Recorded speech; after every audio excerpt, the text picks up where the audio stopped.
Hola, buenas tardes chicos. Hoy día vamos a hacer la clase de dermatología en lo que respecta a preguntas y respuestas sobre ENAM y salud. Vamos a empezar. Soy la doctora Ana Alvarado, dermatóloga de la práctica privada, y empezamos por anatomía y fisiología de la piel y los anexos con algunas preguntas de algunos exámenes pasados. Vamos a ir desglosando cada pregunta para más o menos sacar lo más importante de cada una de ellas. Nos preguntan sobre el origen embriológico, qué estructuras provienen en este caso del ectodermo. Recordemos que del ectodermo van a provenir sobre todo la epidermis, que es la capa más superficial de la piel, como recordarán, y los anexos. Dentro de los anexos, por supuesto, importante las uñas, los pelos o folículos pilosos, las glándulas también. Así que en este caso, si respondemos a cada una de estas preguntas, pues se queda descartada esta de acá, la 5, la 4, la 3 y la 2, dándonos como respuesta final que el folículo piloso es quien proviene del ectodermo. Recuerden que las fibras y la dermis en general se originan en el mesodermo. En la siguiente pregunta nos preguntan por la capa celular nucleada. Esto es muy importante a tener en cuenta, más gruesa de la piel. Entonces nos están preguntando por estructura de la piel, en este caso de la epidermis. Si empezamos de abajo hacia arriba como para orientarnos, tenemos que la capa más profunda es la basal, que recuerden es una monocapa, en donde vamos a encontrar por ejemplo los melanocitos y a las células de Merkel. Es la capa desde la cual se van a originar todas las capas hacia arriba. Después de esta está la capa espinosa. La capa espinosa tiene ese nombre porque tiene unas estructuras que son vistas microscópicamente denominadas desmosomas, que le van a proveer ese aspecto como de espinas a las células. Recuerden que los desmosomas son puentes intercelulares entre las células. Esta capa ciertamente es la más gruesa de las capas nucleadas de la epidermis, y eso lo vamos a comprobar conforme que terminemos el enunciado. Luego vemos la capa granulosa, que es una capa en donde recibe el nombre por los gránulos de querato-hialina que contiene dentro de sus células. Los gránulos de querato-hialina son los precursores de la queratina, que es la que vamos a componer a las células denominadas células de la capa córnea, no se olviden. El lúcida o el estrato lúcido es un estrato que solo vamos a encontrarlos en áreas de pieles gruesas, como por ejemplo las palmas y las plantas. En el resto de la piel del resto del cuerpo no vamos a encontrar a esa capa. Y por último, la capa córnea. La capa córnea, recuerden que son células muertas, células anucleadas, corneocitos. Oficialmente esta es la capa más gruesa de toda la epidermis, si en caso esa fuera la pregunta. Pero como esta es una capa anucleada, nos están preguntando aquí por la capa celular nucleada más gruesa, por lo cual la clave es, como dijimos, la capa espinosa.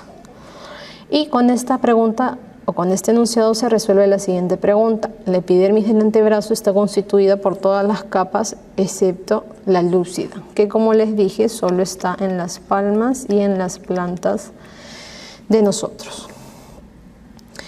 Estas dos preguntas vamos a desglosarlas de igual forma. En las células de Langerhans, acuérdense, estas células de Langerhans se van a encontrar en el estrato espinoso sobre todo. ¿Cómo las identificamos? En microscopía electrónica las identificamos porque contienen a los denominados gránulos de Birbeck, cuya función no se sabe, pero existen y por eso es que son identificadas. También es importante recordar que son células encargadas de la defensa de la piel, ya que van a presentar los antígenos a los linfocitos T. Por otro lado, nos están hablando del color. ¿Cómo se da el color de una persona? El color en todas las personas se va a dar por una de estas dos por los melanosomas. Los melanosomas son organelas que van a estar dentro de la célula denominada melanocito. Recuerden que el melanocito tiene unas organelas y esos son los melanosomas, porque ahí está sintetizada y almacenada la melanina. Entonces, todas las personas tenemos el mismo número de melanocitos, pero lo que difiere entre las personas y lo que da el color más pigmentado a algunas y menos pigmentado a otras es el número de melanosomas, el cómo están distribuidos, el qué tan fácil están degradados o cómo es que están agrupados. Así que cuando nos pregunten, siempre lo único diferente entre las personas son los melanosomas y no los melanocitos.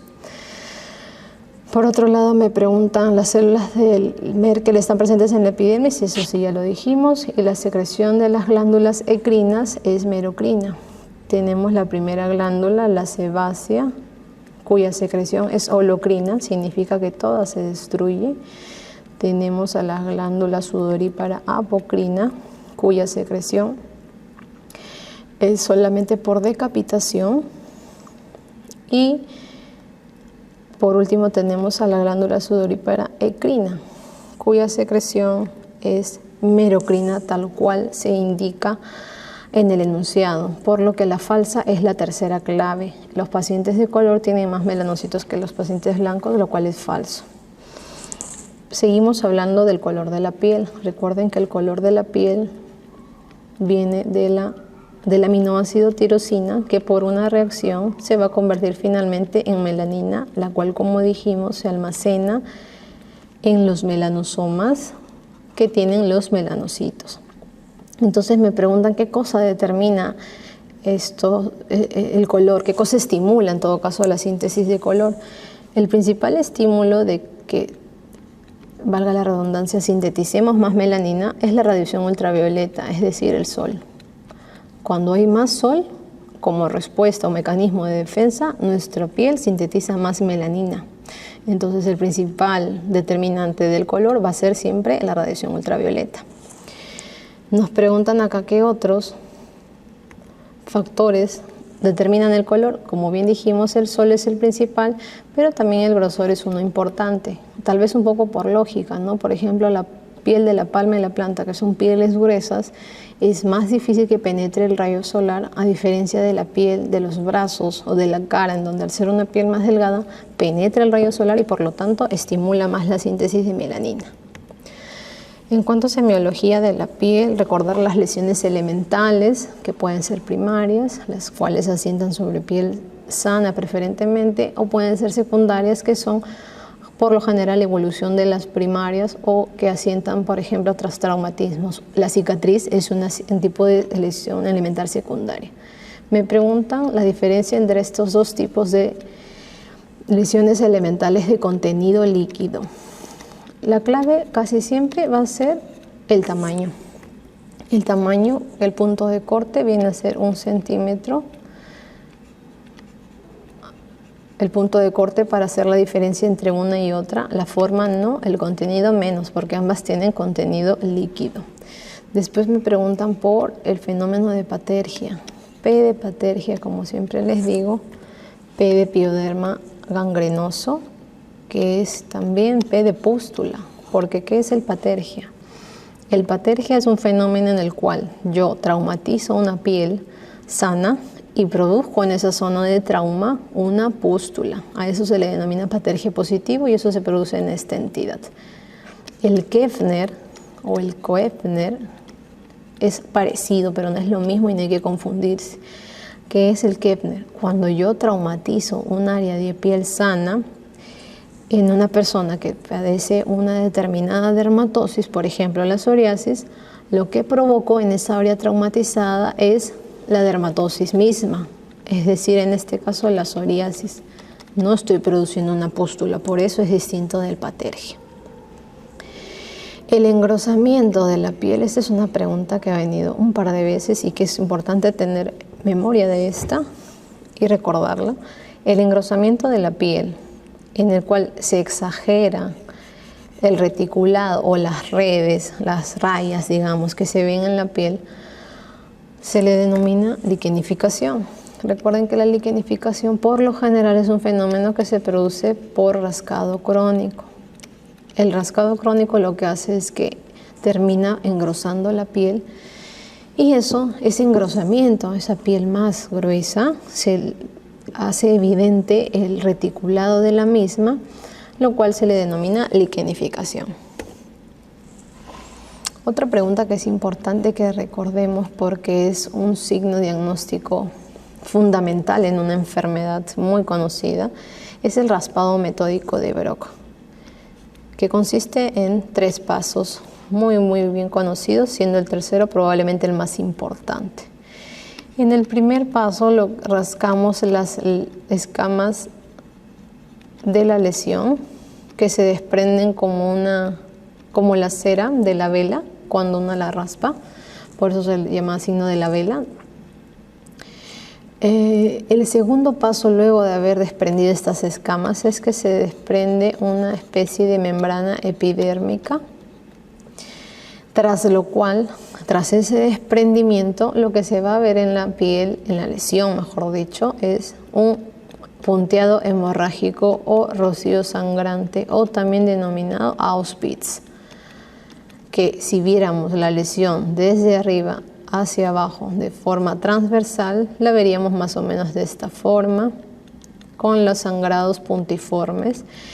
Y este procedimiento, este proceso de 3 pasos, que se llama raspado metódico de Brock, es diagnóstico de la psoriasis y nada más que de la psoriasis. La siguiente pregunta, que ya ha sido respondida de alguna manera con la anterior explicación de la anterior diapositiva, nos están preguntando por el fenómeno de Koebner, lesiones de psoriasis en zona de traumatismo. Nikolsky, recuerden que tiene que ver con enfermedades ampollares y básicamente es que uno, al presionar la piel sana de un paciente con enfermedades ampollares, esta piel se desprende. Es entre comillas sana, en realidad no está sana, pero no es sinónimo de presionar la ampolla del paciente, no, ahí no se busca Nikolsky. Nikolsky se busca en las zonas de piel no afectada. Auspitz es el tercer paso del raspado metódico de Brock, del cual hablamos hace un momento. Diagnóstico en dermatología y tratamiento en dermatología. Probablemente los medicamentos más usados en dermatología sean los retinoides, sean tópicos u orales sobre todo. Los usamos en el acné, por ejemplo, o en la psoriasis o incluso en linfomas. Los retinoides son medicamentos derivados de la vitamina A y uno de los más conocidos sistémicos es la isotretinoína, que es la que usamos en el acné. En la psoriasis el que usamos es el acitretin. Son muy buenos, pero también son medicamentos con muchos efectos. El efecto cutáneo más fastidioso que tiene el paciente es la sequedad, no solo de piel, sino también de mucosas. Es lo que casi todos, el 100%, refieren. La alteración laboratorial más común es la elevación de los lípidos, siendo la hipertrigliceridemia la más importante, más que el colesterol. Es lo que suele elevarse, si es que se eleva, es lo que suele elevarse con más frecuencia. Y no olviden que el efecto más temido es, por supuesto, la teratogenia, porque es un fármaco que sabemos que es teratogénico, por lo cual la paciente, mujer que recibe este medicamento, debe estar en anticoncepción hasta un mes después de haber suspendido la isotretinoína y 2 años después de haber suspendido el acitretin. Entonces la respuesta es hipertrigliceridemia. Por lo que con esto respondemos la siguiente pregunta: ¿en qué proceso está contraindicado el retinoide aquí mencionado en el embarazo? Es una contraindicación absoluta. Se dice que las mujeres deben estar con una doble anticoncepción, idealmente si van a tomar el medicamento, pero eso en la práctica no suele pasar. Micosis cutáneas es un tema muy frecuentemente preguntado, muy frecuente en la consulta médica, entonces es algo que debemos manejar por lo menos a grandes rasgos.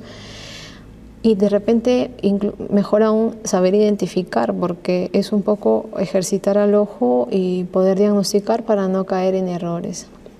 Nos preguntan aquí por un paciente pediátrico. Aquí hay un punto importante a recalcar en este primer enunciado. Un paciente pediátrico que presenta lesiones que le pican en el cuero cabelludo, en el cabello. Tiene lesiones papulares que se extienden de forma concéntrica formando placas. Además evidencian que hay eritema, descamación, pelo frágil, es decir, que se rompe fácil, y áreas de alopecia. Esta es alopecia. ¿Cuál es el diagnóstico? De repente, si no lo sabemos, podemos usar un poco el descarte. Empecemos de abajo hacia arriba. Tricotilomanía es que el paciente se arranca los pelos y realmente suele ser más frecuente en adolescentes, sí, pero tiene signos clínicos muy inespecíficos y difícilmente les van a preguntar esto en algún examen, así que tricotilomanía no es. Alopecia areata sí puede generar confusión. Primero, que es una patología más de adultos, y segundo, en que los parches de alopecia, o sea, hay zonas de alopecia tal cual como lo tiene este niño, pero de todas maneras nos van a mencionar algo muy importante como antecedente. Nos pueden mencionar que el paciente está con un estrés que le está afectando y que a raíz de eso debutó con este problema, y nos pueden mencionar que cuando lo examinamos al paciente tiene en el cuero cabelludo, en esas zonas de placas alopécicas, algo llamado pelos en signo de exclamación. ¿Por qué tienen esta forma como un signo de exclamación? Eso sí haría el diagnóstico de alopecia areata, pero en este enunciado no tenemos muchos datos como para pensar en que es una alopecia areata lo que está presentando el paciente. Psoriasis punctacta, menos aún. La psoriasis punctacta, a veces también la que le llamamos psoriasis en gotas, es una patología de adolescentes que sobre todo ataca tronco, no el cuero cabelludo. Entonces nos queda como alternativa o como para marcar para la respuesta tiña capitis. Y es que en el enunciado ya nos dan varios datos. El hecho de que sea un paciente pediátrico es la clave aquí. La tiña capitis es prácticamente solamente frecuente en el grupo pediátrico, porque en el adulto es raro, ya que el adulto tiene ácidos grasos en el cuero cabelludo que le permiten de alguna manera evitar que se termine de concretar o se termine de producir la infección y el problema en su cuero cabelludo. Así que tiene estos ácidos grasos que lo van a defender. Eso por un lado. Por otro lado, nos dan datos muy importantes, ¿no? Nos hablan de alopecia. Efectivamente, lo que más llama la atención en una tiña capitis es los parches sin cabello que tiene el paciente, los cuales se pueden acompañar de pelos rotos o frágiles, como los mencionan acá, puntos negros, a veces porque son pelos que se han roto al ras del cuero cabelludo y se ven como puntos negros. Nos pueden decir que hay áreas de eritema, de costras, con escamas, que también nos dicen en el enunciado. Entonces, todo esto en definitiva apunta que el cuadro que tiene el paciente es una tiña capitis. Además te mencionan que le pican, lo cual también puede dar un refuerzo más todavía para diagnosticar este cuadro. Recuerden que la tiña capitis es algo que sobre todo hay dos agentes, el Microsporum canis y el T. tonsurans, el Trichophyton tonsurans. ¿Qué hay con estos dos agentes? No hay literatura o mucha evidencia de estudios peruanos que digan cuál es el agente más frecuentemente visto, pero lo cierto es que el día de hoy está ganando terreno como principal agente de la tiña capitis en Perú el T. tonsurans. Así que si preguntaran, esta sería la clave de cuál es el agente más frecuente de una tiña capitis aquí. El T. tonsurans es un hongo que ataca sobre todo a las personas, es un hongo antropofílico. Entonces la inflamación que produce suele ser mínima, pueden ser varias placas, pero es mínima la molestia. Y el Microsporum canis, en cambio, es un hongo zoofílico, como dice, su mismo nombre lo dice, Microsporum canis. Significa que este hongo, al ser un hongo que no está adaptado al parasitismo del humano, sino más bien al del animal, cuando nos contagia lo que nos provoca es una gran inflamación, un cuadro muy aparatoso en el cuero cabelludo que puede incluso complicarse con una alopecia permanente. Así que hay que tenerlo en cuenta en eso. Por lo cual, cuando tenemos que hacer tratamiento, 2 tratamientos sobre todo son los más utilizados. Aquí está la gliciofulvina y la terbinafina, que van a ser nuestra primera opción. Un poquito más allá, como opción, estaría el itraconazol y alejado, casi no usado, el fluconazol. Recuerden que si el problema del hongo está en cuero cabelludo o uñas, el tratamiento siempre va a ser sistémico, vía oral. No hay forma en que se utilice algún producto tópico porque no habrá una adecuada respuesta. Entonces estos 2 son los principales agentes para tratar la tinea capitis. ¿Con qué se complementa también? Con corticoides orales. Por ejemplo, porque es tanta la inflamación que a veces hay que dar desinflamantes para que evitemos o disminuyamos el riesgo de alopecia permanente. Y también podemos usar champús. Champús de ketoconazol al 2% para disminuir la proliferación de las esporas que el paciente está presentando en el cuero cabelludo. Pero estos son complementos, no son el tratamiento principal, porque el tratamiento principal o bien es este o bien es este. Entonces, ante la siguiente pregunta, el tratamiento tópico va a ser insuficiente en una tiña del cuero cabelludo. Y también sería insuficiente en una tiña de las uñas. En la onicomicosis, que es otro tema, nos pregunta el onicomicosis, pero de los pies. ¿El agente más frecuente cuál sería? T-rubrum es el agente más frecuente de tiña pedis, tiña ungueal, tiña cruris, que si se dan cuenta son tiñas que están en contigüidad. Así que el paciente mismo se contagia y luego se autocontagia cuando se viste, por ejemplo. Nos están preguntando por onicomicosis de los pies incluso. Si hablamos un poco de onicomicosis, tengan en cuenta que son 2 los agentes que pueden causarla, sobre todo cuando lo producen los dermatofitos, se llaman tiñas. Y esto se produce en un 90% de los casos, siendo el T-rubrum el agente. Y en un menor porcentaje, la cándida es el agente aislado. Si los preguntaran por ubicación, en el caso del pie, el principal agente de nuevo es el T-rubrum. Pero si nos preguntaran por la onicomicosis de la mano, que de por sí es rara, porque más frecuente es la del pie, en este caso el agente más frecuentemente aislado es cándida.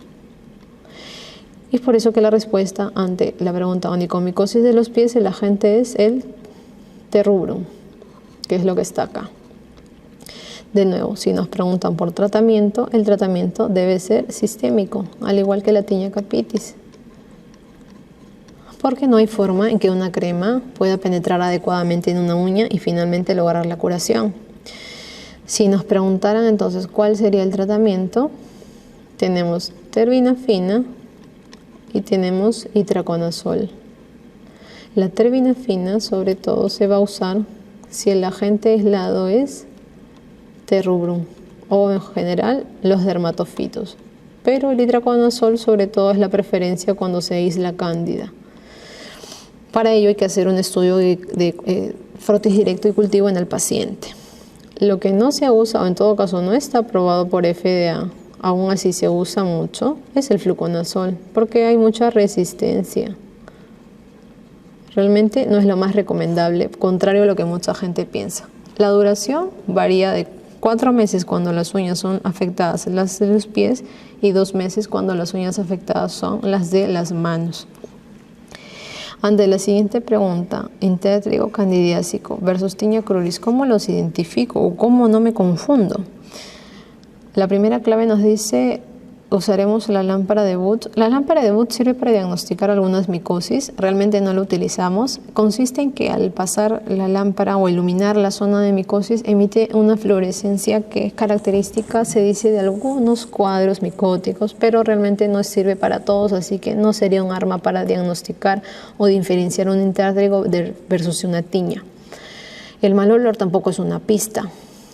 En el caso de la etiología no es la misma. Claramente tenemos en claro que esta es producida por Cándida y esta de aquí es producida de nuevo por lo de acá, por lo que dijimos hace un rato, el T. rubrum, que es un dermatofito, y la Cándida es una levadura. Entonces nos quedamos con dos claves. ¿Y cuál es la correcta? Me dicen, en el intertrigo encontramos grieta en el fondo del pliegue y posiblemente lesiones satélite. Y en la 5, la clave 5 nos dice, en la Tinea cruris encontramos la grieta en el fondo y lesiones satélite. La respuesta es la 3. Intertrigo candidiásico, ¿qué significa? Que intertrigo es que afecta pliegues. Candidiásico, pues que afecta, siendo el causante, la cándida. Pero ¿qué es lo característico de un intertrigo candidiásico? Las lesiones satélite, que son lesiones que están como islas cercanas a la lesión central que tiene el paciente en el pliegue. Y esto es patognomónico de cándida. Si quisiéramos diagnosticar una Tinea cruris, probablemente lo que nos digan es que tiene una lesión con un borde más activo. Algunos lo describen como circinado. Y eso no es lo que nos están diciendo aquí. Así que la clave sería la 3 de todas formas. Hablando de otra levadura, tenemos a la Pityriasis versicolor. La P. versicolor es causada por un hongo levaduriforme, denominado el principal, el Pityriosporum ovale, antes llamado también Malassezia furfur. Este Pityriosporum es un hongo comensal de la piel que normalmente está en el pecho y la espalda. Es decir, vive con nosotros, pero que por factores como el calor, la humedad, la sudoración, el clima cálido, se vuelve patógeno y da la enfermedad denominada Pityriasis versicolor. Cuando se vuelve patógeno, de lo que era una levadura, se modifica a su forma de micelio o hifa. Y es por eso que cuando uno sospecha de la enfermedad y realiza el KOH o el frotis directo, lo que va a ver son las levaduras y las hifas, que algunos describen como las estructuras de albóndigas y espagueti, que se corresponde la albóndiga con la levadura y el espagueti con la hifa. Normalmente el diagnóstico suele ser clínico porque es muy clásico, pero si se quiere hacer el frotis directo está bien. Y las lesiones son pequeñas máculas con una fina descamación, que es muy clásica. De hecho, cuando se realiza el raspado, lo que se ve es esa fina descamación y algunos lo llaman el signo de la uñada, que es lo que finalmente te da el diagnóstico, pero igual si quieres hacer el raspado no está mal. Es un hongo, se le dice también dimorfo, ¿no? Porque tiene estas dos fases, levadura e hifa. La cándida también es un hongo dimorfo que se encuentra como un hongo comensal normalmente en el tracto gastrointestinal, en el tracto genitourinario, en la boca a veces, y que cuando es patógeno se convierte en su fase hifa. Por otro lado me preguntan por tiña incógnita. Tiña incógnita es una tiña a la que se le ha alterado la forma clínica. Se ha sido modificada por el uso de los esteroides. Esto es un error muy frecuente porque los esteroides son medicamentos de venta libre que muchas veces se venden de forma aislada o en forma de trivalentes que combinan un corticoide, un antimicótico y un antibiótico. Entonces, lo que hace mucha gente es que los usa.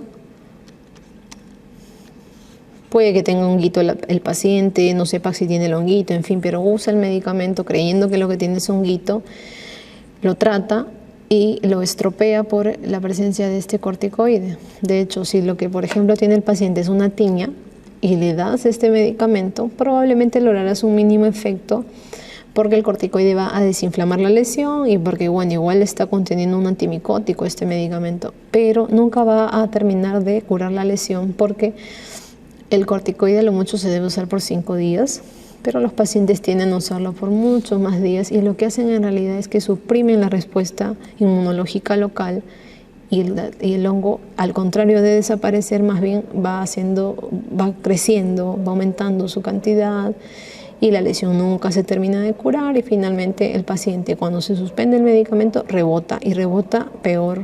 La lesión cambia de forma, se estropea y altera el diagnóstico. Si tenemos una tiña incógnita, finalmente, por más que sea cutánea, el tratamiento debe ser por vía oral porque es muy difícil que una vez diagnosticada te pueda responder tan solo al tratamiento tópico.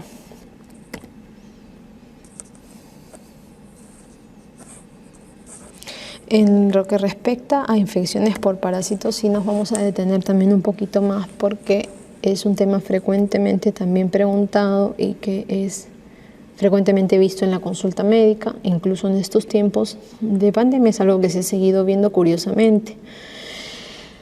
Vamos a hablar y repasar un poquito de escabiosis o acarosis o sarna, como le suelen llamar, que es una enfermedad, es una infección causada por un ácaro, el Sarcoptes scabiei, variedad hominis, que es el ácaro que está adaptado al parasitismo de la persona, es decir, no de la mascota, no de los animales. Esta enfermedad solo se puede producir por este ácaro, que es un ácaro solo de las personas. Es una enfermedad muy variada, es un problema de salud pública porque muchas personas lo pueden padecer y realmente es tan contagioso que a veces genera muchos problemas porque es difícil de curar cuando ya son varias las personas infectadas o toma mucho más tiempo del que debería haber tomado, siendo algo tan simple de tratar. Es una erupción polimorfa porque, como vamos a ver, tiene múltiples tipos de lesiones que pueden ser vistas. Y esto hace a veces que un ojo no experto, no entrenado, tenga dificultades para diagnosticar la enfermedad. Es tan polimorfa que podemos ver, por ejemplo, surco. Surco es lo más característico, diría yo. De hecho, si uno ve un surco, sabe que está frente a escabiosis y ese es el diagnóstico. El problema es que el surco acarino no es algo tan frecuentemente visto. Es raro. Sin embargo, es típico, o sea, da el diagnóstico al paciente. Pero es infrecuente verlo, como les acabo de mencionar. El surco acarino se da porque la hembra excava un túnel por debajo de la piel del paciente para movilizarse y poner sus huevos. Esto es lo que finalmente forma el surco acarino. ¿Qué otras cosas vemos acá? Vemos vesículas, vemos ampollas, que son lesiones de contenido líquido. Y estas lesiones, curiosamente, las vamos a ver sobre todo en los más pequeños, en los pacientes más chiquitos. Tienden a ser este tipo de lesiones más vesiculares, más ampollosas. Los nódulos, ¿qué debo saber de los nódulos? Son lesiones firmes, duras, que van a ubicarse sobre todo en los genitales. En el caso de los varones es bien típico su hallazgo en los escrotos y en el caso de los pequeños es bien típico su hallazgo en las axilas. Las escamas también pueden estar. Otro tipo de lesiones pueden ser las excoriaciones. Recuerden que es tanto la picazón, que el paciente se rasca y se excoria, se hace heridas. Y otras lesiones que debemos mencionar, y lo pongo aquí aparte, son las pápulas de 1 a 2 milímetros o también denominadas micropápulas, que son las lesiones más frecuentes vistas y son las primeras en salir, son las primeras que vas a ver. Así que probablemente lo que más vea sea justamente estas pápulas. Aparte de estos signos, ¿qué síntomas te refiere el paciente? Lo clásico es el prurito nocturno familiar. No es que solo sea por la noche, sino que es más fuerte en la noche. porque la hembra justo se moviliza por la noche para poner sus huevos. Y es familiar porque en efecto es muy frecuente ver que son varios los miembros de la familia que son afectados por esta enfermedad, porque recuerden que es muy contagiosa. El contagio es de piel a piel en un 90% de los casos. Los fómites es muy raro que contagien, sin embargo es una posibilidad también. Vamos a avanzar con las preguntas. Ante la pregunta ¿cuál es la lesión elemental que no se presenta en los casos de acarosis? Pues la goma no es una lesión que se haya descrito en los casos de acarosis para nada. Las otras en cambio sí. Y me preguntan por un dato epidemiológico clave para el diagnóstico de escabiosis y ya lo deben tener en cuenta. El prurito o picazón familiar es el dato clave. Matutino no. Si bien te puede picar en el día, lo cierto es que más te pica por la noche. Contactos con mascotas, como les dije, no, porque no tiene absolutamente nada que ver el ácaro de la mascota con el ácaro que te causa la sarna o escabiosis a ti como persona. El sexo tampoco tiene nada que ver y la edad mucho menos, porque afecta a todos los grupos etarios y básicamente la clave en la afectación es que en los más pequeños, llámese lactantes, tiene un tipo de afectación muy particular a diferencia de los niños grandes, adolescentes o adultos. Lo más típico en los lactantes es que afecte palmas, plantas, cara y cuero cabelludo. En el resto de grupos etarios la afectación es más diversa. Puede afectar tronco, muñecas, genitales, entre dedos, o sea, espacios interdigitales. Y como pueden ver, la afectación es más dispersa. Y raro, en cambio, es que te afecte siendo niño, adolescente o adulto. Es muy raro que te afecte, acá es adulto. Sí, es muy raro que te afecte en las palmas, en las plantas, en la cara o en el cuero cabelludo. Esa es la gran diferencia. Claro que no es excluyente, pero sí es una pista para saber sospecharlo. Porque el lactante pues no te va a decir que te está picando, que le está molestando. Sin embargo, tú tienes que observar el tipo de lesiones que tiene y que el paciente lactante típicamente por las noches tiene un llanto más fuerte, no logra conciliar el sueño por la picazón. Ante la siguiente pregunta, el primer signo de la escabiosis es la aparición de, como mencionamos hace un rato, el primer signo a salir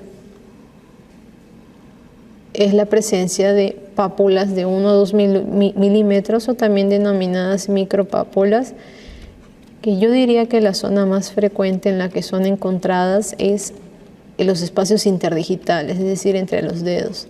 El paciente te dice que tiene unas pequeñas bolitas que son muy chiquititas y que le están picando. El primer signo no es el surco, como les dije, solo es las pápulas rojizas. De nuevo ante dos pacientes, uno más pequeño que el otro, uno es un lactante de 8 meses y el otro es un niño ya, casi un adolescente. El primer caso es un lactante que tiene irritabilidad y prurito nocturno. O sea, es un niño que no te está durmiendo bien porque aparentemente le está ocasionando picazón algo, sobre todo por las noches. Te dan la descripción de que el pacientito tiene pápulas eritematosas, tiene vesículas, tiene pústulas en la cara, en el tronco, en las palmas y en las plantas.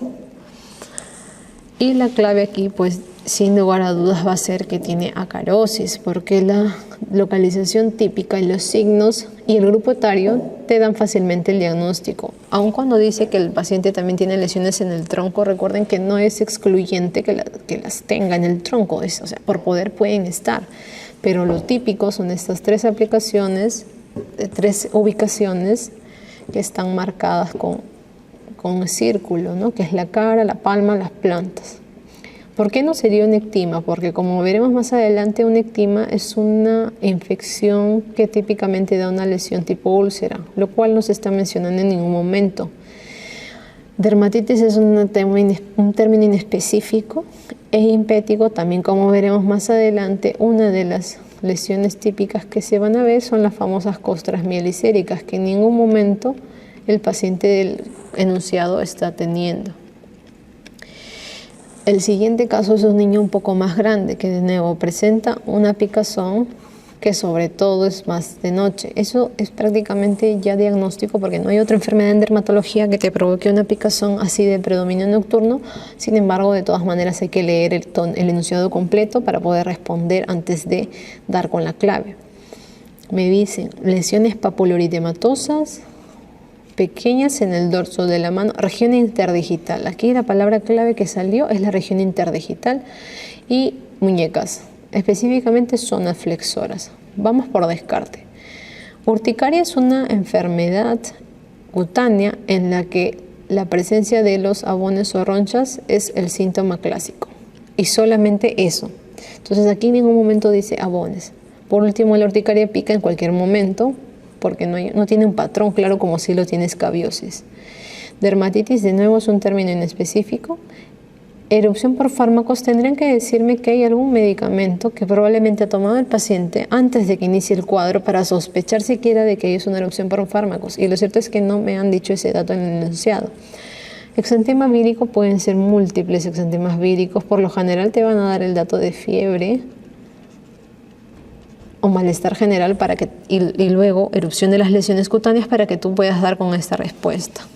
Pero aquí la clave, aun si lo dudaras, por descarte puedes dar con la clave que la respuesta es escabiosis. En cuanto a infecciones por micobacterias, que no es algo que se ve tan frecuentemente, pero que sí es importante saber porque ha venido preguntado en el examen, vamos a leer este enunciado de acá. Un cuadro clínico caracterizado por lesiones masculares hipocrómicas. Lo resalto porque es importante para la revisión. De bordes mal definidos, de predominio en cara, orejas, codos, nalgas, rodillas con hipoestesia. Que este es otro dato clave. Caída también de los bordes laterales de las cejas. ¿Cómo se le llama esto? Madarosis. Y por último me dicen nervios engrosados. La única patología en dermatología que da problemas en la piel y en la sensibilidad de la piel es la lepra. ¿Qué problemas me da aparte de la piel? Como ataca el sistema nervioso periférico, lo que altera sobre todo es la sensibilidad. El paciente tiene una hipoestesia o hipoestesia o anestesia. Entonces esto es lo que te pueden decir en el enunciado. Te dicen que la lesión cutánea que tiene el paciente presenta cualquiera de estas tres sensaciones alteradas. La lesión cutánea del paciente puede ser muy variada, pero un síntoma muy clásico de la lepra es que sean lesiones hipocrómicas. Pueden ser placas también, pueden ser máculas, pero te van a decir esto, hipocrómicas, no acrómicas, sino hipocrómicas, porque acrómicas por lo general, o mejor dicho, para efectos del examen, acrómica, o sea, sin color, es sinónimo de vitíligo. Pero aquí te están diciendo lesiones hipocrómicas, con estas sensaciones alteradas. Además te dan más datos por si todavía generas dudas. Los nervios engrosados es un signo típico también en la lepra y la madarosis también es algo que podemos ver en la lepra. Si además queremos recordar los subtipos de lepra, están pues la lepra lepromatosa y la lepra tuberculoide. La primera es de pacientes con defensas bajas, inmunosuprimidos, y la segunda es típica de pacientes con defensas ok. Dado que el primer paciente, el que tiene lepra lepromatosa, es un paciente inmunosuprimido, tiene mucha cantidad de micobacterias, de bacilos. En cambio, el paciente con lepra tuberculoide, como tiene defensas ok, la cantidad de bacilos aisladas es baja. de cómo se defiende cada paciente. El paciente con lepra lepromatosa que tiene defensas alteradísimas, su único mecanismo de defensa son los macrófagos, dentro de los cuales se van a encontrar las bacterias, a lo cual se le denomina a esta estructura globis. Esto fue lo que vino en el examen.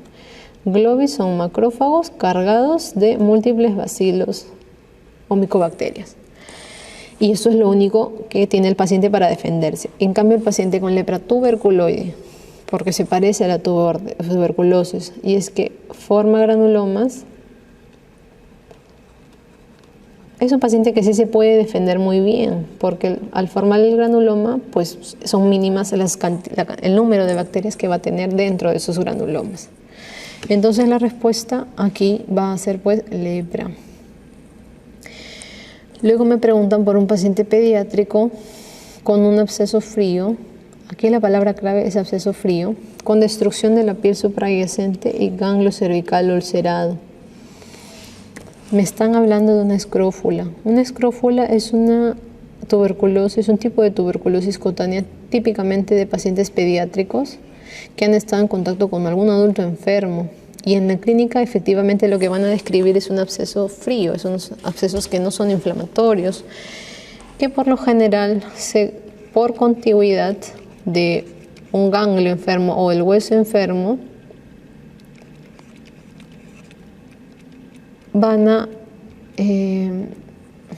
ulcerar o destruir el tejido de la piel suprayacente y van a eliminar por ahí el contenido de alguna manera, secretar el líquido purulento, y va a tener como una respuesta, una cicatrización queloide, que en el caso de los pacientes pediátricos, donde es más frecuente, de hecho sea de paso, suele estar ubicado en cuello. Esta es la región típicamente afectada. Y por último, con las bacterias, como para acabar el primer bloque, nos hablan de un paciente pediátrico, de nuevo esto es importante, con lesiones pustulosas y costras amarillas alrededor de boca y aberturas nasales. Y nos están hablando del impétigo. El impétigo es típico del paciente pediátrico, al igual que la tinea capitis. Son lesiones producidas sobre todo por Staphylococcus aureus, más que streptococos. Y característicamente el paciente puede presentar lo que aquí se menciona, pústulas, que luego por lo general evolucionan a costras amarillas denominadas costras mielicéricas, cuya ubicación clave es periorificial. Por eso es que el paciente tiene lesiones alrededor de la boca, alrededor de las aberturas nasales y también alrededor de los ojos incluso. Las formas clínicas suelen tener este patrón, pústulas, costras, pero también importante recordar que pueden ser o pueden formar ampollas, y en ese caso el único agente, si en caso el paciente tiene un impétigo ampollar, el único agente que es capaz de producirlo va a ser el Staphylococcus aureus, porque el estreptococo no es un germen que pueda producir ampollas en la piel. Estas ampollas, si uno las cultiva, sí va a aislar al Staphylococcus aureus porque es una infección de tipo local. En cambio, por ejemplo, si fuera un piel escaldada, estafilocócica, que es como muy similar a un impétigo ampollar, sino que más extendido, lo que va a encontrar son lesiones ampollares estériles. En el caso de piel escaldada. ¿Por qué? Porque aquí el Staphylococcus aureus infecta una determinada zona de la piel, produzca una toxina que se llama exfoliatina y que se libera a través del torrente sanguíneo a distancia, provocando esas ampollas a distancia que finalmente van a ser estériles, porque lo que vas a encontrar, por así decirlo, son las toxinas y no el Staphylococcus aureus para nada. El tratamiento son pues con antibióticos que cubran Staphylococcus aureus, como la cefalexina o la mupirocina, y por ello aquí la clave de esta pregunta es el impétigo. Un poco por descarte. Rosácea no es frecuente en pediatría, es típico de mujeres de 40 años. Dermatitis seborreica no es típica de pediatría, la vamos a ver en neonatos o en adultos sobre todo. Y las costras, si bien pueden leer en el enunciado de dermatitis seborreica que son costras amarillas, la clave para reconocerlas es que les van a mencionar que son untuosas o grasosas al tacto. Eczema de contacto no podría ser porque no te está hablando de que el paciente ha tocado algo o se ha colocado algo que ha provocado por contacto una lesión. Y herpes simple, pues si bien te puede generar la duda, el herpes necesariamente te van a hablar de vesículas como tales y vesículas agrupadas, lo cual no te está mencionando en el enunciado. Entonces ya más o menos podemos responder la siguiente pregunta de piel descaldada estafilocócica, y es que es causada por toxinas denominadas exfoliatinas, porque justamente exfolian, provocan un despegamiento de la piel, provocando como clínica la ampolla. No es un cuadro mediado por superantígenos como sí lo es el shock tóxico estafilocócico, así que no nos vayamos a confundir. Además, el shock tóxico estafilocócico, más importante que su cuadro cutáneo, es su cuadro sistémico. En cambio, el piel descaldada no va a dar un cuadro sistémico, sino más bien solamente es un cuadro cutáneo, sino que de forma extendida, más dispersa. Una ubicación muy importante en donde se encuentra a veces es, por ejemplo, las zonas del perineo, las ingles de los más pequeñitos, en donde vas a observar las ampollas.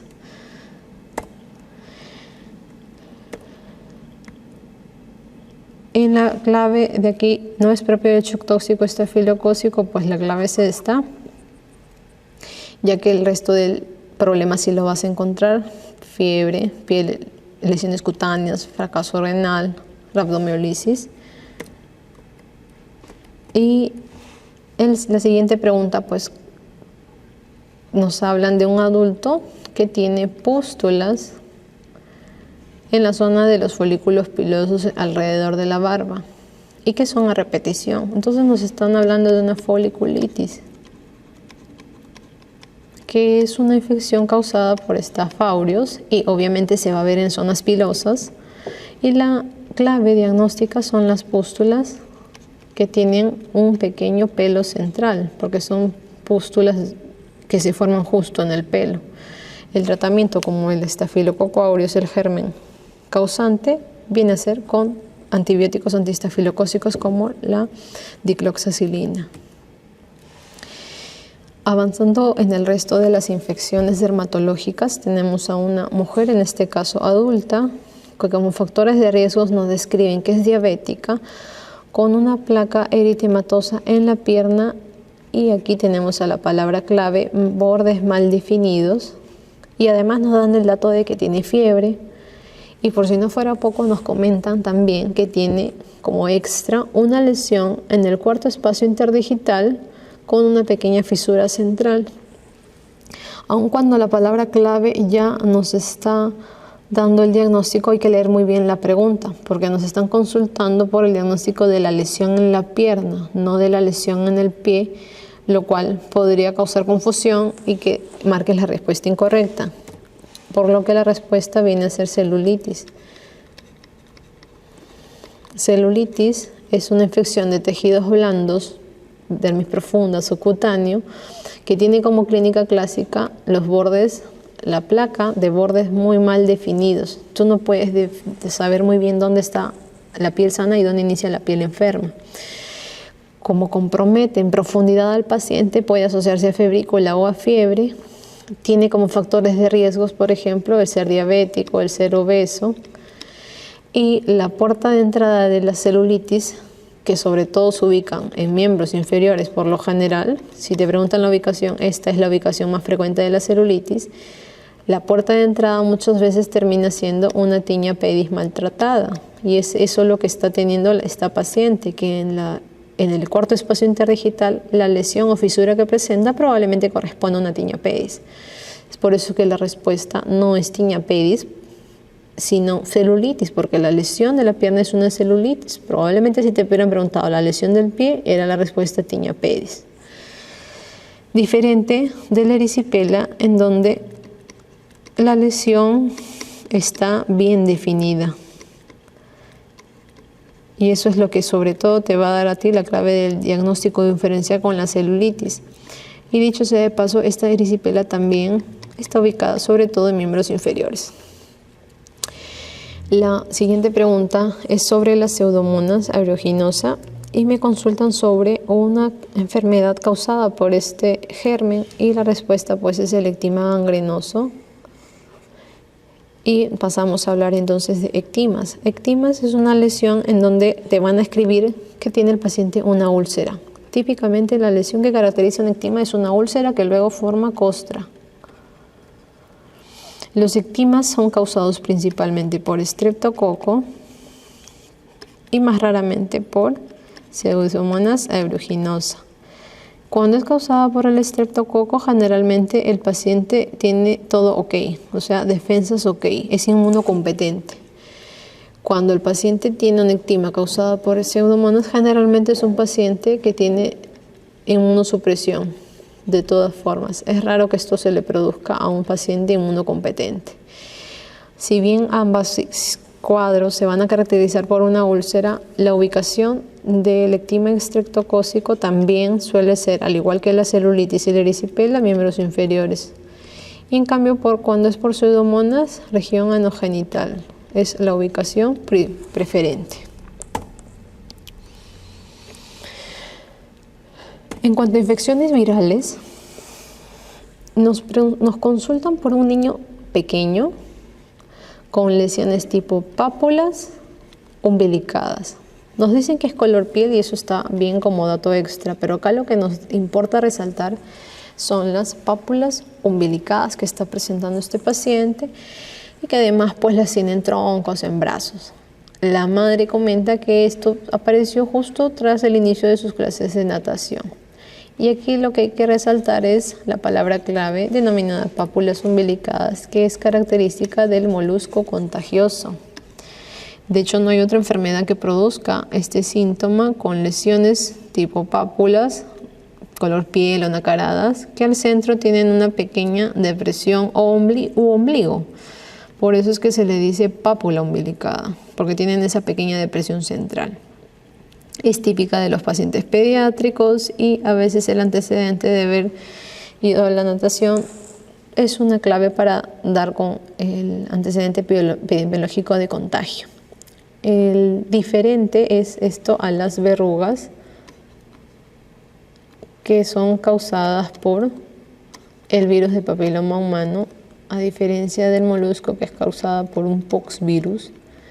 El cuadro clínico en las verrugas suele ser muy variado, más variado en el sentido en que va a presentar el paciente lesiones, por ejemplo, verrucosas, si son las de la mano, lesiones planas si son en la cara, lesiones queratóxicas parecidas a los callos si son en los pies, o lesiones pues más variadas aún si son en genitales. Por eso es que no hay una lesión típica en el caso de las verrugas. Y eso hace que respondamos la siguiente pregunta. El condiloma acuminado tiene como agente causal al papilomavirus humano. Luego nos hablan de un paciente pequeño de nuevo. En este caso nos hablan de lesiones vesiculares umbilicadas, fiebre, muy pruriginosas, que están en cuero cabelludo, cara y tronco. Y no nos preguntan por el cuadro, sino que nos preguntan por el tratamiento. Primero, para saber el tratamiento necesitamos dar con el diagnóstico. Y nos están hablando de varicela y es que nos están dando todos los datos clave. Primero, el grupo etario pues también te puede dar una ayuda, ya que es más frecuente en los pediátricos. ¿Que hay más grandes con este cuadro? Sí, pero el hecho de que se produzca más frecuentemente en los niños ya te está ayudando en algo. El antecedente del paciente es que empieza con una fiebre, tras lo cual a los días inicia con una erupción que es, de nuevo, repetimos la palabra polimorfa, porque es muy variada. Esta erupción puede tener múltiples tipos de lesiones, como máculas, pápulas, costras, recuerden que se rascan estos niños, excoriaciones y sobre todo, y esto es el síntoma clave, que es lo que va a dar el diagnóstico, tiene vesículas umbilicadas. ¿Qué es lo que nos va a dar la clave en el diagnóstico? Porque esto es patognomónico de la varicela. Y no es pápula umbilicada como sí lo es en el molusco contagioso, sino que son vesículas, lesión de contenido líquido que típicamente tiene una pequeña depresión central. El síntoma del paciente que más molesta es el prurito, por lo que el paciente se termina rascando mucho porque realmente es intolerable muchas veces. Y todos estos síntomas te los han dado en el enunciado. Entonces ya con eso tú tienes una clave para dar con el diagnóstico. Te describen más cosas, te describen por ejemplo la ubicación. Y efectivamente en el caso de los pacientitos, además de revisarles cara, tronco, revísales cuero cabelludo, que es también una ubicación muy frecuente de la varicela. Y entonces como ya diagnosticaste que el paciente tiene varicela, lo que te resta ahora es tratarlo. Y el tratamiento es sintomático. Realmente es manejo de fiebre y manejo de prurito. Por eso es que la respuesta es antihistamínicos. Observarlo tampoco, porque no sería adecuado observar y que solo pase el cuadro cuando sabes que puedes ayudarlo al menos con algo.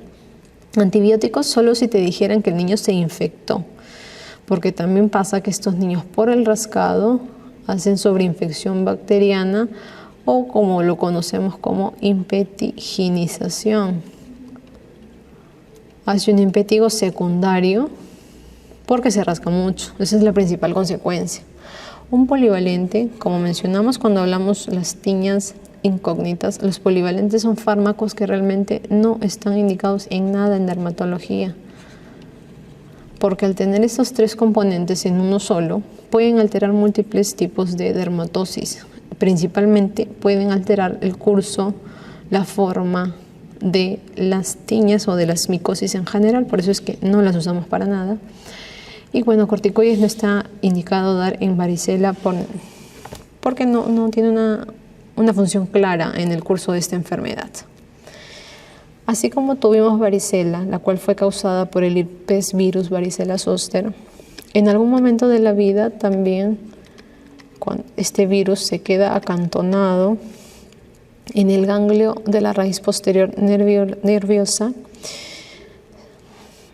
con los años puede reactivarse y lo que nos da ya no es varicela sino herpes zóster, que es la reactivación, que sobre todo lo vamos a ver en los adultos. Aquí no hay fiebre, sino que lo que hay es un dolor previo a la erupción. El paciente refiere el dolor como un dolor que nunca antes ha sentido porque es un dolor sordo, es un dolor neuropático, realmente es muy molestoso. Y tras lo cual el paciente presenta la típica erupción que ataca el dermatoma, porque a diferencia de la varicela, este herpes zóster solo ataca un dermatoma, no es generalizado. Y la clínica es que el paciente va a tener vesículas agrupadas. Y son vesículas a secas, no son vesículas umbilicadas como si lo era la varicela. Pero la palabra clave aquí son las vesículas que están agrupadas en un dermatoma.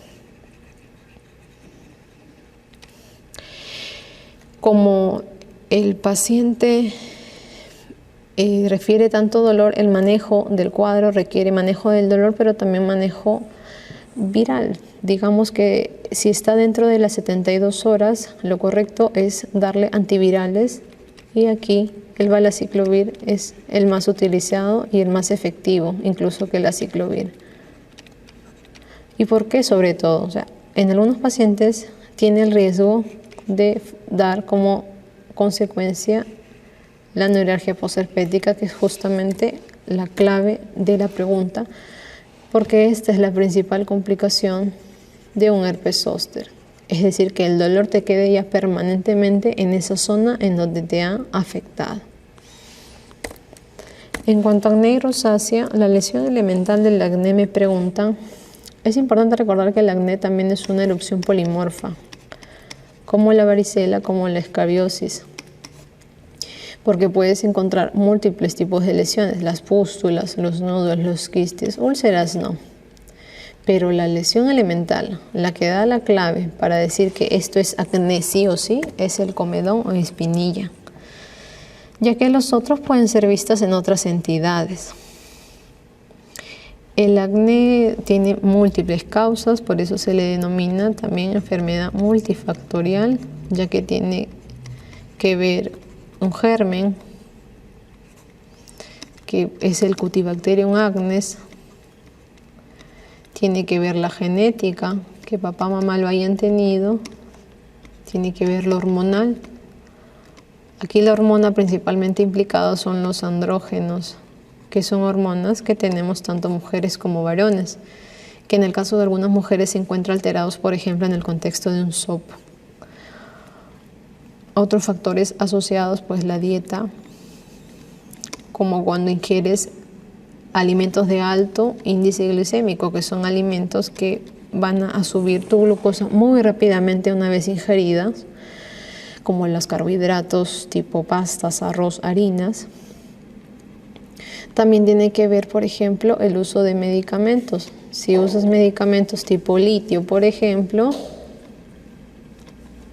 esos pueden generar una erupción parecida al acné o pueden exacerbar un acné ya existente en el paciente.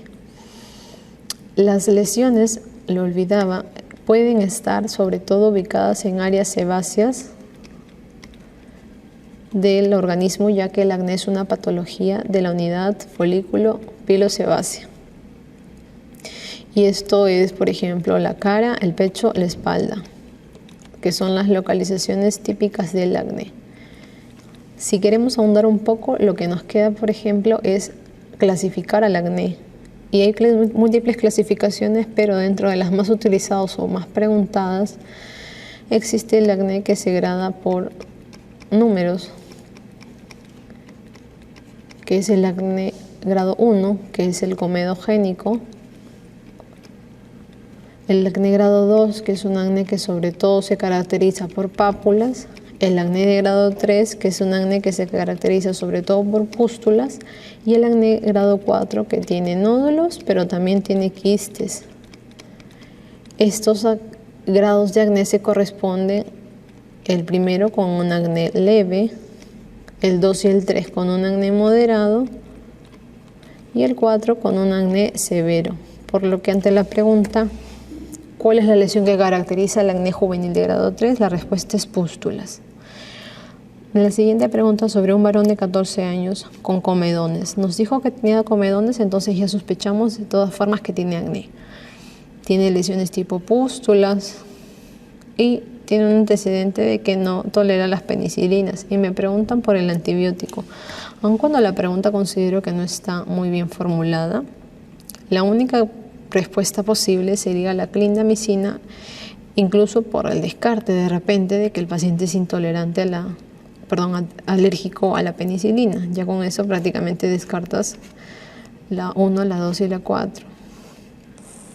La clindamicina sí es un medicamento usado en el acné, pero no por vía oral, sino por vía tópica. Por eso es que les mencionaba que la respuesta me parece que no es la adecuada, porque podrían bien haber puesto los fármacos que no pertenecen a las penicilinas, pero que sí utilizamos en el acné y por vía oral, como la doxiciclina o la minoxiclina o incluso la acitromicina. Ahora nos hablan de una mujer adulta en edad fértil con lesiones en región nasogeniana, sobre todo de tipo populares, descamativas y que se exacerban con comidas y tensión emocional. Típicamente nos están hablando de un cuadro de rosácea, que es un cuadro de este grupo etario, mujeres de 40 años. Afecta al triángulo centrofacial del rostro y sobre todo puedes ver este tipo de lesiones, pápulos, pústulas,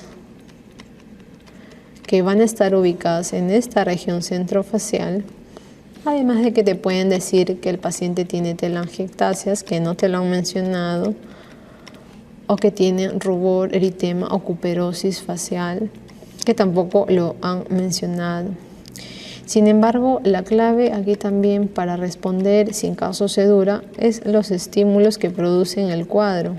y es lo que nos están mencionando. El paciente, a raíz de las comidas o a raíz del estrés, está presentando con más intensidad el cuadro, y eso es algo bien típico de la rosácea, que cuando el paciente come comidas calientes o picantes va a empeorar su cuadro o va a gatillarlo, o sea, va a presentarlo por primera vez. Y el estrés, ni qué decirlo, es otro gatillo o estímulo para la rosácea. No sería porque, por ejemplo, una piodermitis, porque probablemente nos darían más datos, ¿no? Una piodermitis, por ejemplo, una foliculitis, a eso se refiere, nos habla, o como recordamos que mencionamos hace un rato, la piodermitis se caracteriza, o la foliculitis se caracteriza por una pústula con un pelo central, lo cual no nos están hablando aquí en ningún momento, porque nos están hablando del rostro, no nos están hablando propiamente de un área con pelos. Pénfigo vulgar, aunque es algo que es rarísimo de que se vea o se pregunte, es una enfermedad con ampollas, que nada tiene que ver aquí en este cuadro. Dermatitis alérgica es un término muy inespecífico, pero asumo que se quieren referir a una dermatitis de contacto, y el paciente aquí no menciona como detalle el contacto con algo directamente sobre la piel. Psoriasis, incluso por descarte, es muy rara que dé en el rostro, y las lesiones, como vamos a ver en las siguientes diapositivas, no son de este tipo para nada, no son pápulas, no son pústulas, así que si no es porque lo sabemos, por descarte lo podemos asumir que lo que se está refiriendo a esta pregunta es a la enfermedad denominada rosácea. Luego nos hablan de otra paciente que tiene un acné monomorfo. Y te describe encima que es monomorfo, y significa que todas las lesiones están en el mismo estadio evolutivo.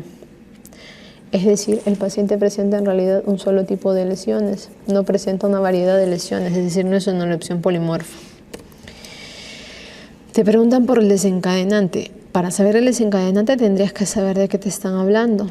Y en realidad de lo que te están hablando es de un acné inducido, o lo que mejor se conoce como síndrome acneiforme, que en realidad no es un acné, sino que se parece a un acné. Y es que la clave es que para diferenciarlo del acné no tiene comedones, para empezar. Segundo, es monomorfo, como ya te lo han descrito en el cuadro, porque las lesiones todas las tienes en una misma fase, no las tienes en distintas fases, o no tienes distintos tipos de lesiones como si lo encontrarías en un acné. Además, la localización. Un síndrome acneiforme puede estar localizado en zonas en donde normalmente no tendrías un acné como tal. Y eso hace de que tú pienses en un síndrome acneiforme, y la principal causa de esto, de este acné inducido, son los corticoides. No solo los tópicos, sino también los ingeridos. Enfermedades papuloscamosas. En este grupo de enfermedades, como bien describe su propio enunciado, las lesiones van a tener tanto pápulas o placas como también escamas. Y en este primer enunciado vamos a hablar de algo que ya se conoce y mucho, porque es muy frecuente también, aunque es poco entendido o muchas veces olvidado por los mismos pacientes, incluso por la cronicidad del cuadro. Psoriasis. La psoriasis es una enfermedad crónica que viene a brotes y que típicamente tiene una manifestación clínica que da el diagnóstico de pápulas o placas con unas escamas que van a ser tal cual nos menciona el enunciado. Te pueden decir que son plateadas, te pueden decir que son grises, te pueden decir que son grandes, secas, que se parecen a la cera de la vela cuando uno la desprende, cuando uno la rasca, a eso. Y que además tiene una ubicación particular de zonas o áreas extensoras, como los codos, las rodillas, la región sacra, el cuero cabelludo, por ejemplo. Y nos preguntan simplemente por una lesión descamativa plateada sobre una mancha roja. Incluso nos dicen mancha roja, es decir, también puede estar sobre manchas rojas, ¿cierto? Pero lo más común es que sea una pápula o placa eritematosa o roja. Y la respuesta es psoriasis. ¿Por qué no es tiña? Tiña corporis, recuerden que debe incluir la palabra o el enunciado borde circinado o borde más activo, que en ningún momento se menciona en el enunciado. Líquen simple crónico te van a hablar de liquenificación, piel gruesa, lo cual no te están diciendo tampoco en este enunciado. Dermatitis seborreica, como veremos en la siguiente diapositiva, si bien también tiene pápulos y también tiene escamas, las escamas son distintas en características y la ubicación de las lesiones también es muy variada, muy distinta a la psoriasis. Me preguntan por subtipos de psoriasis, en este caso por la psoriasis inversa, la cual, como ya recordamos, típicamente es de los pliegues cutáneos, por lo cual aquí la clave es axilas. Codos, rodillas es de la psoriasis, son ubicaciones típicas de la psoriasis vulgar, de la más conocida.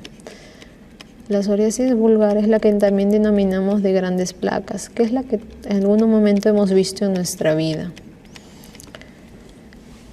Existe otro subtipo de psoriasis denominada psoriasis gutata, que es la que se presenta como gotas, es decir, lesiones más pequeñas, con lesiones más pequeñas que sobre todo se van a ubicar en tronco. A diferencia de la psoriasis vulgar, que tiende a ubicarse en las áreas que sobre todo mencioné acá. Otro subtipo de psoriasis es la psoriasis inversa, que es justamente esa psoriasis de los pliegues. Y existe por último un tipo de psoriasis denominada psoriasis ungueal, que es la que obviamente ataca las uñas y que una vez que la detectamos siempre hay que pensar que el paciente ya puede presentar una artropatía psoriásica además.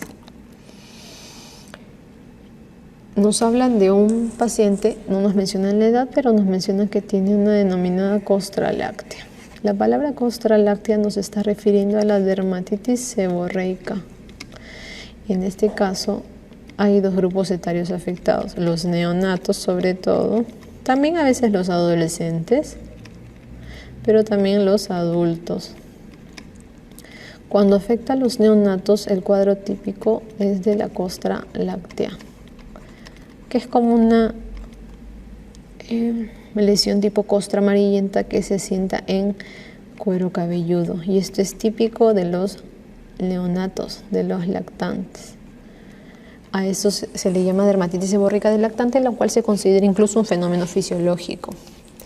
En cambio, cuando ataca a estos otros dos grupos etarios, las lesiones son muy parecidas a lo que mencionamos en psoriasis: pápulas, raramente placas, eritematosas también, con escamas también, pero las escamas son grasas, untuosas, amarillentas.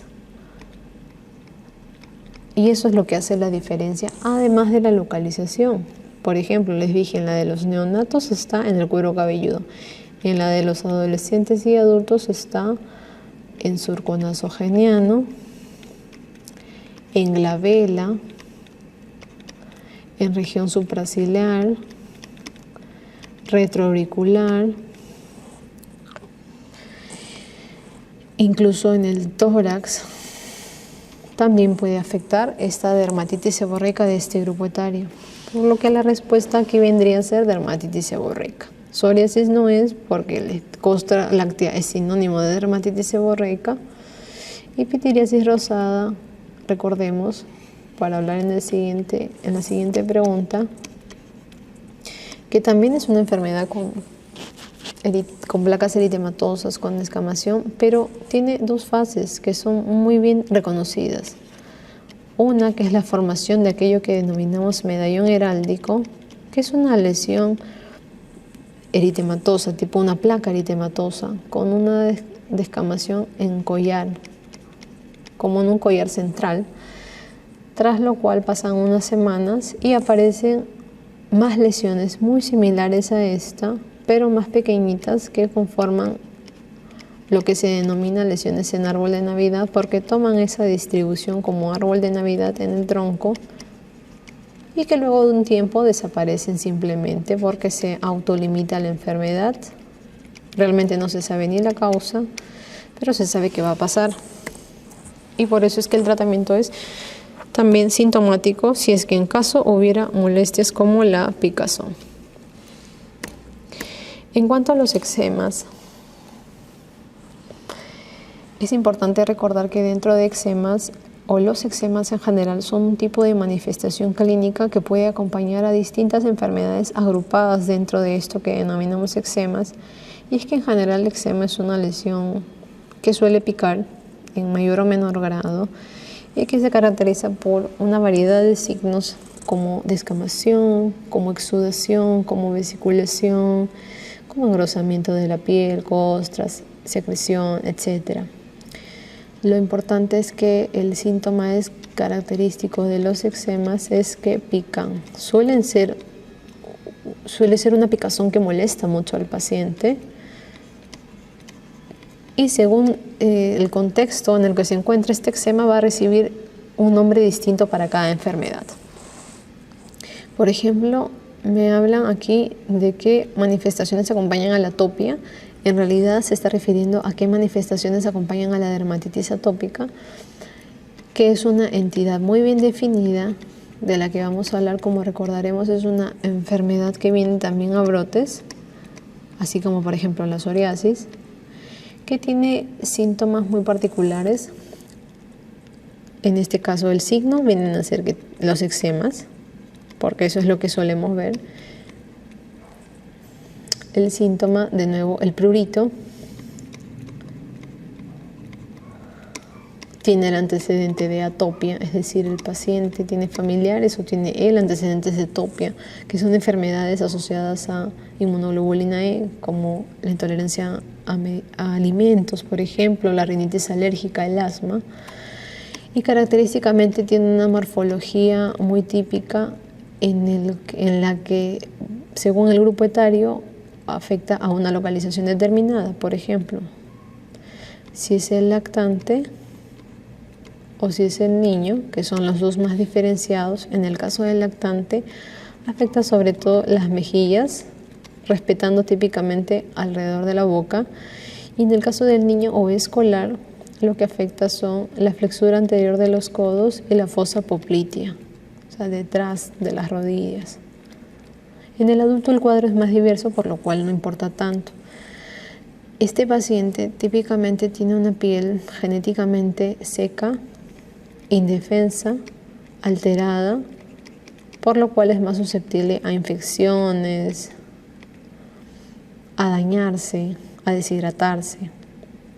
Y tiene como otras manifestaciones menores el que, por ejemplo, el paciente también, aparte de la piel seca, presente un cuadro o un doble pliegue en el párpado inferior, denominado pliegue de Denny-Morgan. Es un paciente que, por ejemplo, también tiene estos famosos granitos de los hombros, denominados queratosis pilar, que es otro síntoma que podríamos ver. Por lo que cuando ellos nos preguntan cuál de las manifestaciones suele acompañar a la atopia, pues la clave va a ser piel seca, porque los otros signos no van a ser encontrados en la dermatitis atópica como tal. Y nos preguntan también lo que se mencionó hace un rato, el pliegue extra por debajo del párpado, que se refieren a ese pliegue de Denny-Morgan, se encuentra en esta enfermedad, en la dermatitis atópica. Luego hablemos un poco de dermatitis de contacto, que es una enfermedad en la que también se presentan eczemas, pero tras el contacto con algo. Pueden ser eczemas irritativos o eczemas de contacto alérgico. Y aquí nos están preguntando por aquella que es más común en el albañil. En el albañil se sabe que el alergizante o el culpable es el cromo, a diferencia de la mujer en la que el alergizante es el níquel por el uso de los aretes. Luego me hablan de un pequeño de 8 meses que tiene unas lesiones tipo monedas en tórax, en brazos, y nos preguntan qué enfermedad podría tener. Y aunque esta pregunta es un poco rebuscada, conviene recordar que existe una entidad también llamada eczema numular, que es una enfermedad en la cual los eczemas tienen forma de moneda, redondos. Puede ser una entidad aislada o puede estar en el contexto de una dermatitis atópica. Algunos la consideran que de hecho es un subtipo de dermatitis atópica, y es por eso que la clave de la pregunta es que estas lesiones en monedas, ninguna otra enfermedad las va a tener como el eczema, como si lo tiene el eczema numular, que en este caso lo están considerando como parte de una dermatitis atópica. En cuanto a enfermedades ampollares, aquí nos presentan a un paciente adulto mayor, que justo fue lo que vino en un examen, un paciente adulto mayor con lesiones tipo ampollas tensas. Eso ya nos está dando un dato muy importante. Si la ampolla es tensa, esto es de la epidermis y esto es la dermis. Esto es la membrana basal. Si la ampolla está encima de la membrana basal, es una ampolla que de todas maneras se va a romper. Es frágil. Si la ampolla está por debajo de la membrana basal, significa que la membrana basal va a actuar como un techo que le va a dar tensión o soporte, por lo cual la ampolla es una ampolla tensa.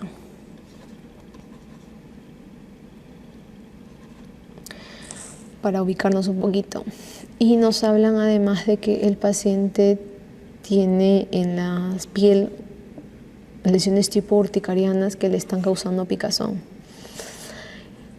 Y eso se correlaciona un poco con el cuadro. En los pacientes que tienen estas ampollas en epidermis, que son ampollas frágiles, van a tener el diagnóstico de pénfigos. En cambio, los pacientes que tienen estas ampollas profundas, tensas, van a estar en el grupo de enfermedad denominada pemfigoide. Vamos a diferenciarlos así en líneas generales para no confundirnos y para hacerlo más ligero. Los pénfigos van a ser un grupo de enfermedades en las cuales, además de la ampolla frágil, vamos a tener afectación de las mucosas y no vamos a tener picazón. Y el Nikolsky va a ser positivo, muy a contraparte del pemfigoide, en donde no se van a atacar mucosas, sí va a haber prurito y mucho, con lesiones urticariales como en el enunciado, y el Nikolsky va a ser negativo. Entonces ya con esto más o menos uno puede resolver la pregunta. Si seguimos leyendo, nos refieren que esta parte está incorrecta. Nos refieren que hay lesiones subdérmicas con acúmulo de eosinófilos en la dermis papilar, y la inmunofluorescencia nos da una positividad para IgG. Esto ya realmente sería algo muy complejo de que se ha preguntado, pero sepan que existe un examen denominado inmunofluorescencia para ver el depósito de estos autoanticuerpos sobre la piel, porque recordemos que las enfermedades ampollares son por autoanticuerpos que destruyen estructuras de la piel y dan como resultado ampollas, y estos autoanticuerpos pueden ser vistos bajo inmunofluorescencia directa con el microscopio y nos permite identificar pues algunas de estas inmunoglobulinas, como la inmunoglobulina G, que por ejemplo la vemos en la membrana basal, como un depósito de la membrana basal en el caso de los pemfigoides, específicamente en el pemfigoide ampollar. Lo que vemos es un depósito de inmunoglobulina G lineal. En cambio existe otra enfermedad ampollar subepidérmica, denominada dermatitis herpetiforme, en donde el depósito es de inmunoglobulina A, pero no es lineal. Al contrario, entonces, al no ser lineal en la membrana basal, se va a ver así, de forma granular, como por unas cuantas zonas solamente, a diferencia del pemfigoide ampollar, en donde sí es lineal. En la dermatitis herpetiforme se va a ver de esta forma, además de que la inmunoglobulina implicada es la A y no la G. Eso como para que sepan de un dato extra, pero realmente basta con esto de acá para que ya den con el diagnóstico si es que les están preguntando por un pénfigo o por un pemfigoide.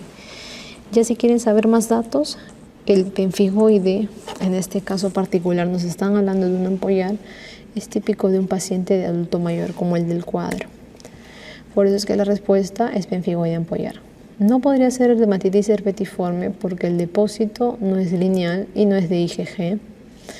Y no puede ser ningún tipo de pemfigo porque nos están hablando de ampollas tensas. Eso descarta a los pénfigos, ya que los pénfigos son siempre de ampollas frágiles que se rompen fácil. Además de que no hay ni prurito ni lesiones urticariales o ronchoides en el caso de los pénfigos. Tumores de la piel también ha sido preguntado, aunque con menos frecuencia, y conviene recordar un poco algo que se confunde con facilidad. En este caso hablemos un poco de las malformaciones capilares versus los hemangiomas. El prototipo de la malformación capilar es lo que conocemos como la mancha en vino Oporto.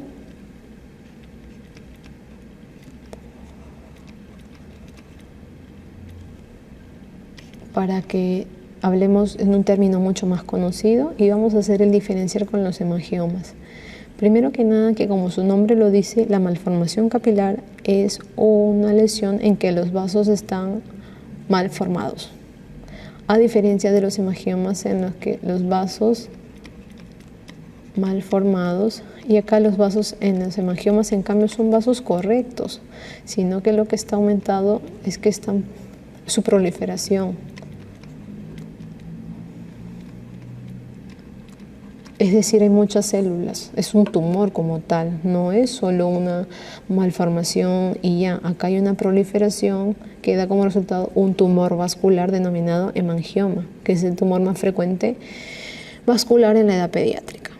Además, otra clave para ubicarnos es que el paciente con malformación capilar nace con la lesión, a diferencia del hemangioma que no nace con la lesión, la empieza a notar con las semanas de nacido. Esta malformación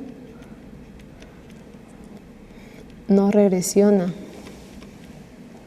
a diferencia del hemangioma que tiene la ventaja de que sí regresiona con el tiempo. En el caso de la malformación capilar y en el caso del hemangioma, la lesión de la malformación capilar crece a la par con el paciente, a diferencia del hemangioma en el que la lesión o el tumor crece de forma desmedida al comienzo y luego regresiona, como ya lo mencionamos. El problema es que ambas estructuras a veces se confunden cuando un ojo es no entrenado, pero sepan que una malformación capilar es una lesión plana y rojo-violácea, casi morada. En cambio, un hemangioma es una lesión tumoral, elevada y rojo fresa, muy roja. Y eso es lo que en la clínica nos va a dar la clave para el diagnóstico y para no confundirnos entre una y otra. Por eso es que nos preguntan aquí la característica diferencial del hemangioma, mancha, rojo, vinoso, que en realidad está mal mencionado porque no es un hemangioma, es una malformación capilar denominada mancha rojo vinosa o mancha en vino de Oporto, es que es aplanada. Así de simple, no es profunda, es superficial, regresiona, no regresiona, no se asocia a otros hemangiomas, de nuevo está mal usado el término hemangiomas. Sensible a radioterapia, no, realmente lo único que se puede hacer en estos casos es láser. Radioterapia no tendría sentido siquiera en este enunciado. Se puede hacer láser para mejorar el aspecto y en el caso del hemangioma se usa propranolol, sobre todo en los más grandes. La siguiente pregunta nos hablan sobre un proceso inflamatorio crónico con presencia de pelos en el tejido graso subcutáneo y eso solo puede ser diagnóstico de un quiste pilonidal. Y la palabra aquí clave es pelos. Un pelo se autoinserta dentro de la piel y forma una reacción inflamatoria que da como resultado un quiste pilonidal que sobre todo se va a ubicar en la región sacra y necesita de manejo por el cirujano para realizar una técnica denominada marsupialización para curarlo por completo. En las siguientes de las siguientes entidades, ¿cuál puede evolucionar a un carcinoma epidermoide cutáneo? La respuesta es esta lesión premaligna, que es la queilitis actínica. Si nos hubieran dicho queratosis actínica, también hubiera sido correcto marcarlo, pero es la única lesión premaligna capaz de evolucionar a un carcinoma epidermoide. Los otros tipos denunciados no tienen en realidad mucho que ver. Un lentigo maligno es un melanoma. No es posible que vire un melanoma a un epidermoide. Nevus displásico es un nevus con características sospechosas que no llega a ser denominado melanoma y que tampoco va a ser capaz de evolucionar a un epidermoide. Y una queratosis seborreica es una lesión benigna siempre. Así que la clave aquí es la queilitis actínica, que es una lesión premaligna pero de labios. Si fuera de la piel sería queratosis actínica.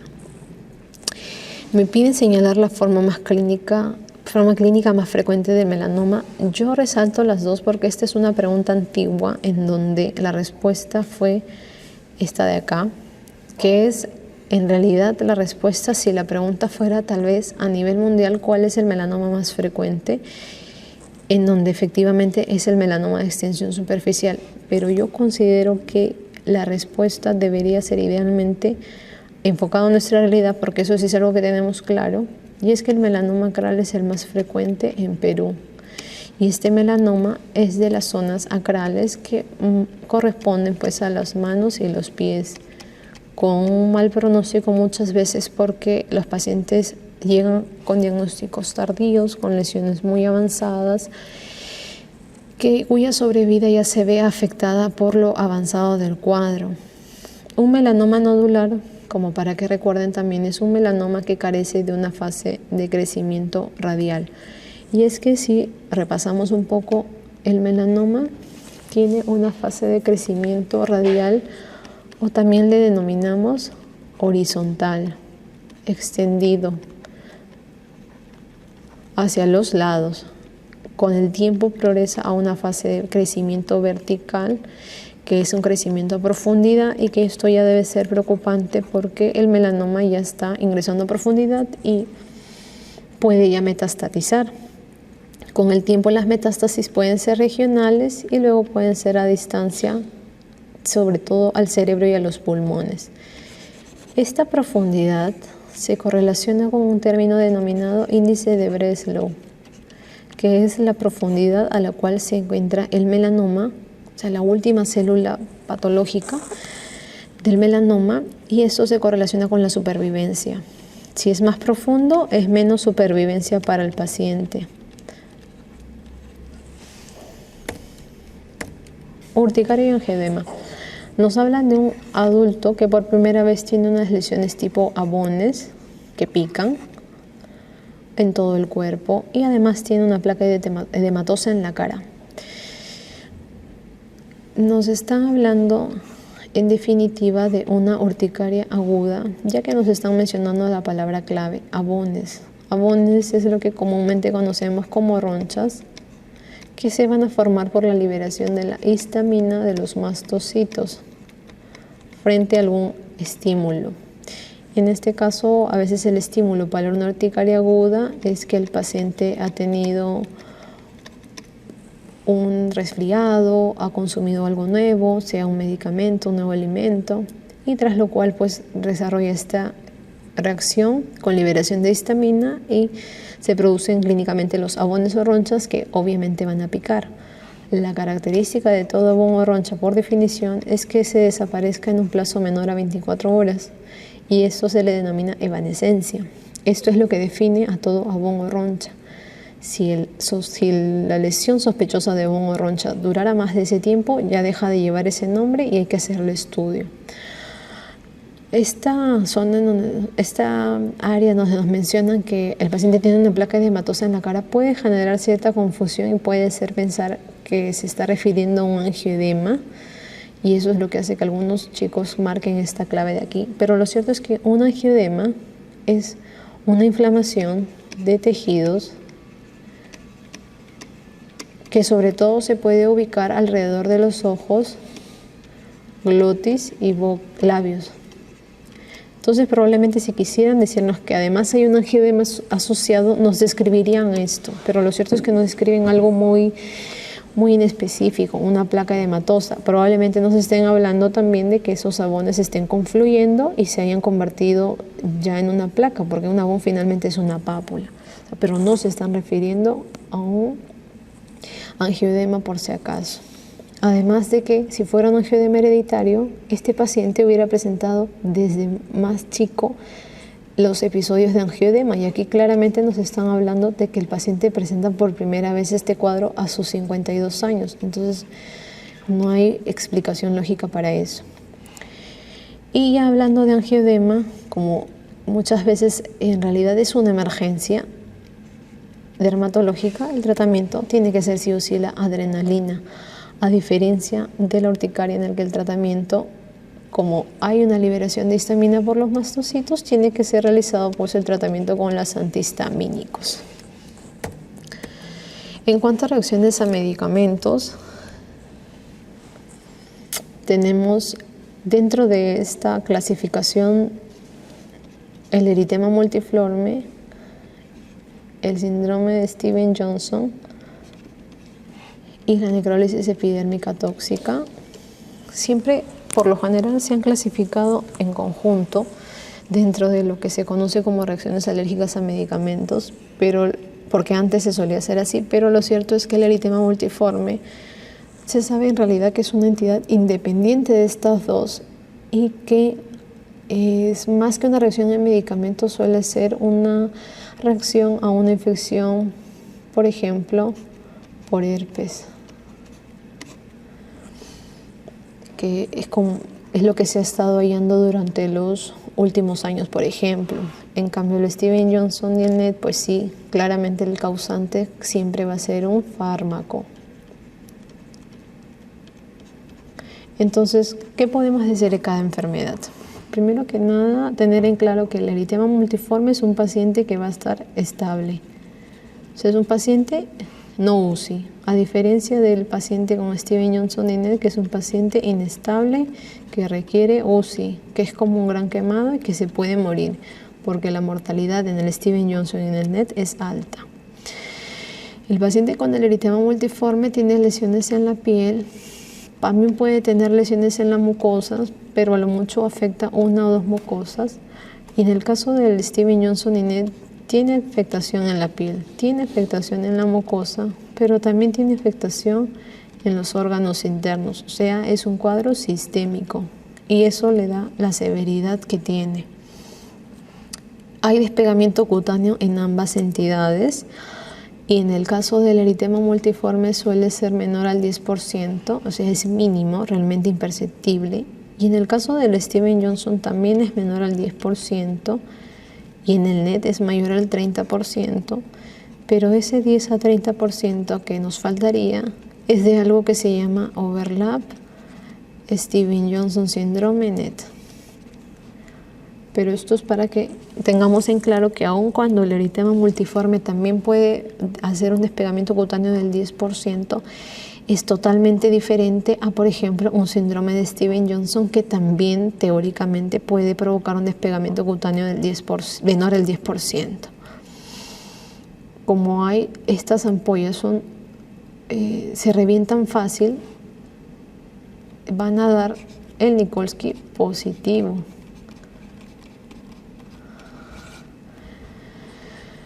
Y eso es una clave también para realizar el diagnóstico en el paciente.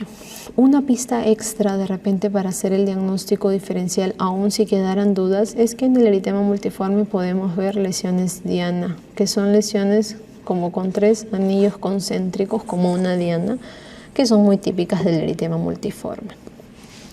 Entonces, para responder la primera pregunta, pues la clave sería eritema multiforme, que se caracteriza por las lesiones en diana que están presentes, Y en el caso de la segunda pregunta, en realidad es una pregunta de salud que es muy antigua, porque antes se manejaba ese concepto, pero como les digo, actualmente ya se consideran dos entidades distintas. La pregunta aquí era, ¿el Stevens-Johnson es una forma grave de eritema multiforme? Y es que antes se pensaba eso, pero en realidad el Stevens-Johnson actualmente realmente es una entidad separada del eritema multiforme, así que sería pues incorrecto preguntarlo en la actualidad. Y ya para terminar en las últimas preguntas de cosas que han sido preguntadas así al azar y que no están agrupadas dentro de ningún tema en particular, tenemos un paciente de 20 años, ya casi adulto prácticamente, con dermatitis atópica, que además ha empezado a desarrollar unas manchas acrómicas.